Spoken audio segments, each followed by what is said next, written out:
9 survival tips that can get you killed. Not useless, lethal. The kind everyone repeats from movies, from summer camp, from that one uncle who owns too many knives.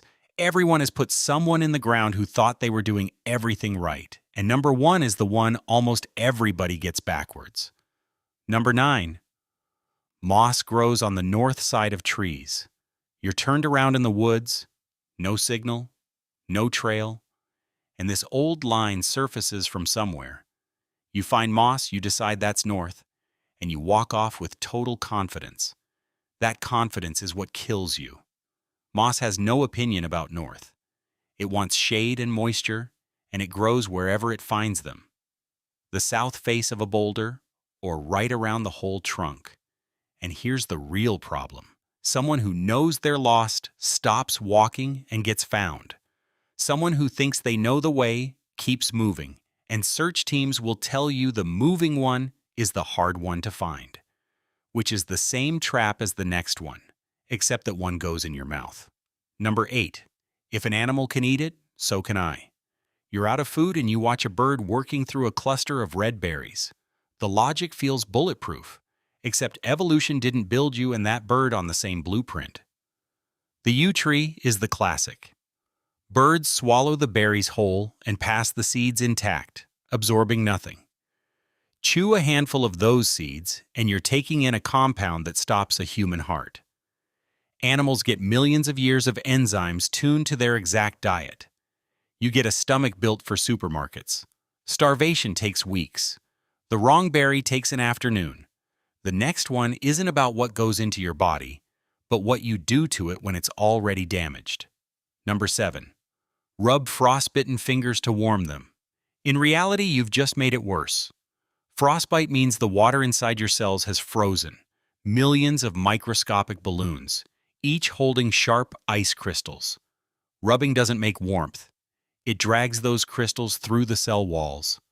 You're taking a cheese grater to your own tissue and you can't feel it because the nerves are frozen too. What works is boring. Get somewhere warm, tuck the hand in your armpit. Cup warm hands over an ear. Skin, not friction. And the part that saves fingers. Never re-warm a frozen limb if it can freeze again. Tissue that thaws and refreezes is destroyed. If you still have 3 hours of snow to cross, you walk on those frozen feet. And while we're on cold, here's the one that looks like a gift. Number 6. Eat snow when you run out of water. Your bottle's empty, your throat is raw, and you're surrounded by frozen water. It's alone with brutal interest. Your body has to melt that snow before a drop of it is usable. And the only heat source available is you. Every mouthful pulls warmth out of your core, which is the exact thing already trying to kill you. The fix costs nothing. Pack snow into a bottle, tuck it inside your jacket, let it melt while you keep moving. Same water, no shock. And if you're thinking that when you're desperate you drink anything, that's exactly the reflex behind number 5. Number 5. Drink your own urine. A television survival host did this on camera once, and it lodged in the culture as an emergency trick. Your kidneys spend all day pulling waste and excess salt out of your blood and throwing it out the door. Urine is the pile of things your body decided it couldn't keep. Drink it, and you invite all of that back in. And your kidneys must do the job again using water you no longer have. Worse, the more dehydrated you get, the more concentrated it becomes. The salt load can trigger vomiting and diarrhea. Military survival manuals list it flatly as something not to do. That one's a slow mistake. The next can end in under a second. Number 4. Shelter in a cave during a thunderstorm. Thunder is close and there's a dark opening in the rock ahead. Every instinct says, get inside. Those instincts are running very old software. When lightning hits ground nearby, the charge spreads outward through rock and soil, and it travels happily through wet stone. A shallow cave or an overhang is the worst version. You're crouched between two conductive surfaces with a gap in the middle, and you are the most convenient bridge across it. A deep cave system is fine. A cozy little hollow is a trap. What you want is to stop being the tallest thing around. Get low, into a dip in the ground, among shorter trees rather than under the one big lonely one. Speaking of things that look like protection and aren't, let's go swimming. Number 3, punch a shark in the nose. You see the fin, and your brain produces the plan. Have you ever thrown a punch underwater? It's like fighting inside a jar of honey. Your arm moves at a fraction of its speed while the shark is a purpose-built torpedo. So you swing, slow and weak, and you miss. And directly behind that nose is the mouth. You've just put your forearm in the one place you wanted to avoid. There's a second problem. A shark's snout is packed with electroreceptors, jelly-filled pores called the ampullae of Lorenzini that read the electrical fields of moving muscle. What people who work with these animals do is stay vertical, keep eye contact, make themselves large, and if it commits, go for the eyes or the gills. But sharks are not what kills people out there. This is. Number 2. The ground is safe to sleep on. Not dramatic, and it's the one that fills the reports.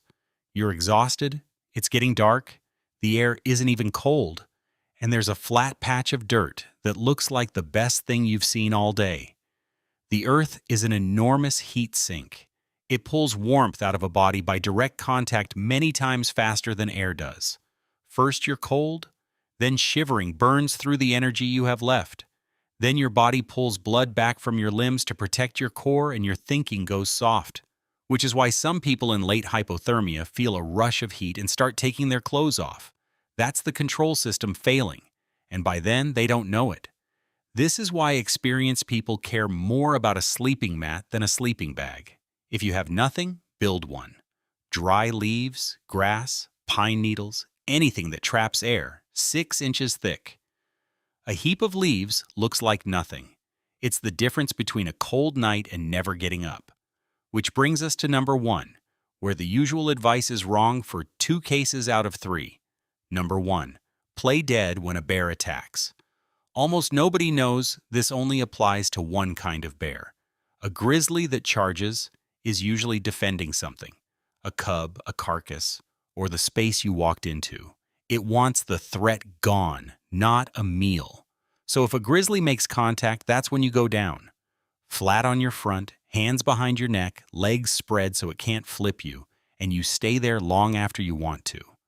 A black bear is a different animal. Black bears rarely bluff. If one comes at you, it's working out whether your food and lying down answers the question. You fight. Get big, shout, throw rocks, hit the face and the nose. And a polar bear you fight without hesitating, because polar bears do hunt humans. So learn the rhyme properly. If it's brown, lie down. If it's black, fight back. If it's white, fight with all your might. 3 animals, 3 different answers, and 1 piece of advice everyone applies to all of them. Every one of these has the same shape. A rule that sounds like knowledge, passed along until nobody checked it. Subscribe for more interesting videos.